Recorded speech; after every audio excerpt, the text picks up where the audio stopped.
পাকা আম 5 থেকে 6 মাস কিভাবে স্টোর করে রাখবেন সেই ভিডিওই আপনাদের সাথে শেয়ার করতে চলে এলাম।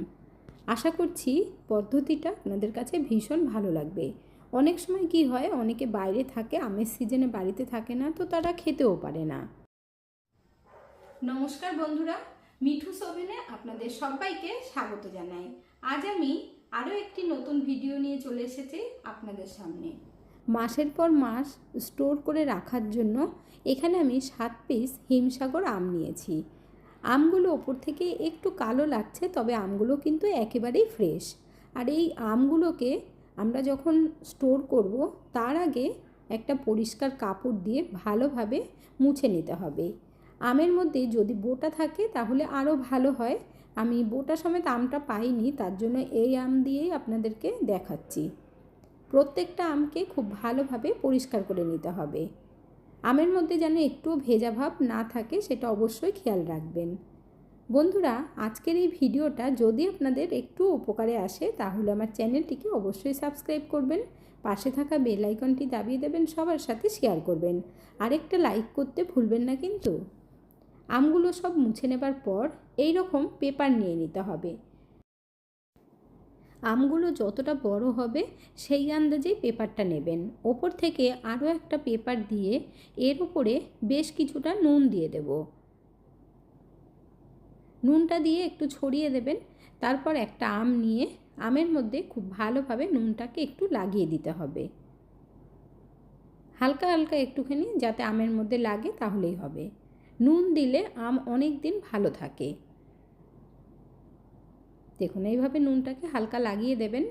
তারপর পেপারটা দিয়ে খুব ভালোভাবে মুড়ে নিতে হবে। আমটা যাতে বেরিয়েও না থাকে আর এর মধ্যে হাওয়া যেন না ঢোকে। দেখুন, এইভাবে ফোল্ড করে নেবেন। একদম সহজ পদ্ধতি, অথচ অনেক দিন রেখে আপনারা খেতে পারবেন। আমের সিজনে অনেকেই বাইরে থাকেন, তো তারা আম খেতে পারেন না। বাড়ি আসলে পরে তাদের খেতেও মন চায়, তবে আমের সিজন ছাড়া তো আর আম পাওয়া যায় না। সেই জন্যই এই পদ্ধতিটা আপনাদের সাথে শেয়ার করে নিলাম। ওপরে একইভাবে একটা কাগজ দেবেন, দিয়ে তারপর নুন দিয়ে একই পদ্ধতিতে ভালো করে মুড়ে রাখতে হবে। এতে করে আপনারা 5 থেকে 6 মাস স্টোর করে রাখতে পারবেন। একটুও নষ্ট হবে না আর একদম ভালো থাকবে, পুরো ফ্রেশ থাকবে। আমগুলো যখন নেবেন শক্ত দেখে নেবেন, নরম যেন না হয়ে যায় সেটা অবশ্যই খেয়াল রাখতে হবে। আমটা যেন কোনো রকম কাটা ফাটা না থাকে, একদম ফ্রেশ দেখে নিতে হবে। দেখুন, দ্বিতীয়টাও আমি দেখিয়ে দিলাম কিভাবে রাখতে হবে। সবকটা আমকে পেপার দিয়ে ভালোভাবে মুড়িয়ে নিয়েছি। পেপার যদি না থাকে যে কোনো খাতার পেজ ছিঁড়ে নিয়েও রাখতে পারবেন। এরপর নিয়ে নেব জিপলক ব্যাগ বা যে কোনো প্লাস্টিক নিতে পারেন। এই জিপলক ব্যাগগুলো অনলাইনে কিনতে পাওয়া যায়, তাছাড়া আশেপাশে কোনো মল থাকলে সেখানেও পাবেন। এইভাবে এখন এক একটা করে আম ঢুকিয়ে রাখতে হবে ভেতরে। ভালোভাবে একটু গুছিয়ে রাখবেন। এই ব্যাগগুলো খুব বেশি দাম নেয় না, আমি ডেসক্রিপশন বক্সে এর লিঙ্ক দিয়ে দেব।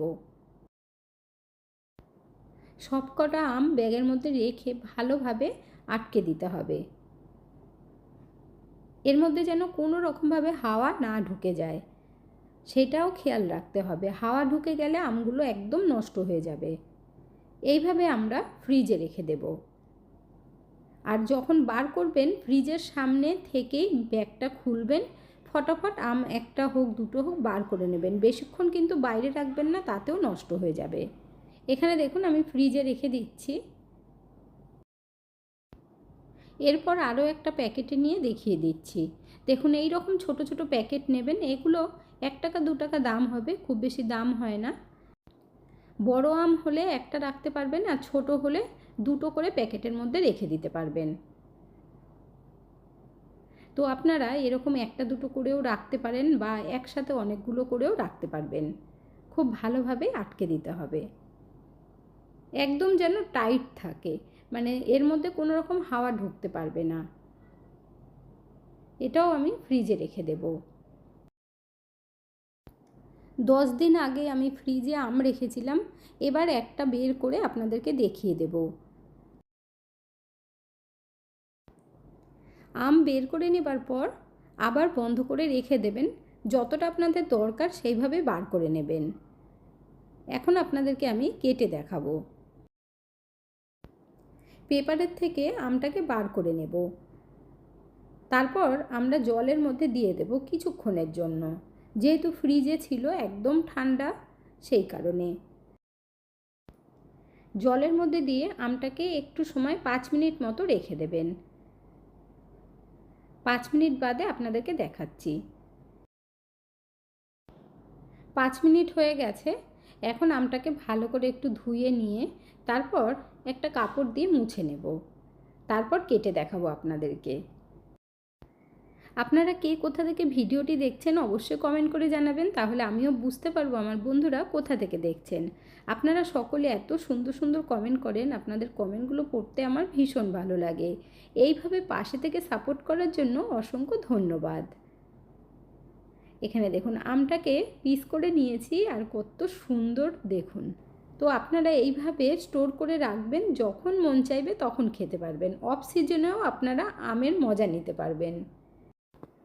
ফ্রিজ থেকে আমটা বার করে কাটার পর দেখুন কালার কিন্তু একটুও চেঞ্জ হয়নি, একই রকম আছে। তাহলে আর দেরি না করে ঝটপট আপনারাও এইভাবে স্টোর করুন। আজকের ভিডিওটা আপনাদের কাছে কেমন লাগলো অবশ্যই কমেন্ট করে জানাবেন। এতক্ষণ ধৈর্য ধরে ভিডিওটি দেখার জন্য অসংখ্য ধন্যবাদ। ভালো থাকবেন, সুস্থ থাকবেন। দেখা হচ্ছে পরের ভিডিওতে। Thank you.